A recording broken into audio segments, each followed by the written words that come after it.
On new allegations of sexual misconduct, abuse of power, and explicit messages that seem to be at odds with his family values campaign. The former sheriff running for Andy Biggs' congressional seat was a strong favorite in the Republican-leaning district with an endorsement from President Trump. Alexis Dominguez in studio. These allegations are stirring up quite a bit of controversy. Yeah, they definitely are. I've already seen a lot of people posting about it on social media.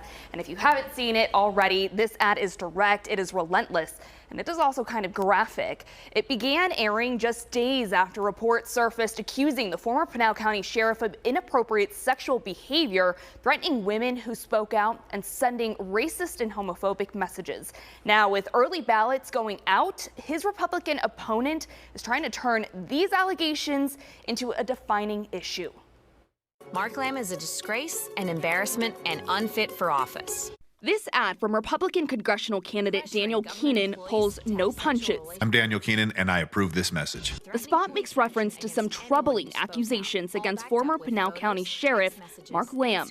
Claims of sending explicit photos and messages, pressuring government employees into sexual relationships, and threatening retaliation against women who spoke out. Local news has reported on Mark Lamb's disqualifying behavior. So far, Lamb has not publicly addressed the allegations in detail and declined our request for an interview today, where we plan to ask him whether the messages were authentic, whether he threatened women who came forward, and why voters should trust him if elected to Congress. Political analysts on both sides of the aisle say Keenan's ads were inevitable.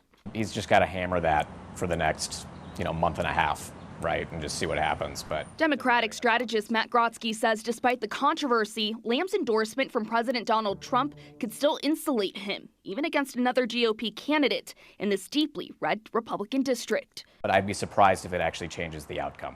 But Republican strategist Wes Gullett says Lamb's silence may be making things worse. You have to play through it. You have to apologize.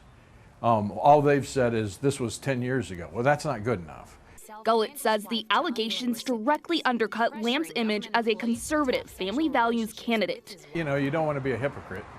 And in politics, you want to make sure that you don't over-advertise something that you're not. Still, both analysts agree the race remains heavily shaped by today's polarized political climate and Trump's endorsement. And I asked Keenan today whether he thought Trump should revoke Lamb's endorsement. He told me, quote, "Whether it comes weeks before or weeks after the election, I'm confident we will have the president's endorsement," end quote. And as we mentioned, Lamb has really been the front runner in this race, but with early ballots coming out in less than a month and more allegations beginning to surface, we will just have to see how this all plays out. He's always been such a talkative guy. I have to think that at some point he'll have to address this directly. We've heard from a lot of political analysts weighing in on it. What about anybody at the top levels of the Republican Party? Any elected officials weighing in on the ad or the controversy? Well, I think the person that people probably want to hear from most is President Trump, who endorsed Lamb before any of these allegations really surfaced. He has not weighed in publicly, but we do know from advisors that say that he really considers his endorsement the golden standard. Yeah. So, he is, according to advisors, looking at pulling that endorsement.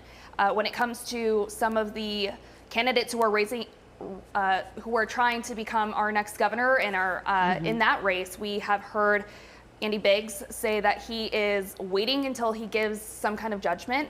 And we've also heard David Schweikert, who is running against Biggs, saying that he is calling this immoral.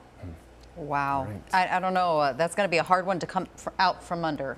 Thank you, Alexis. It's a bombshell.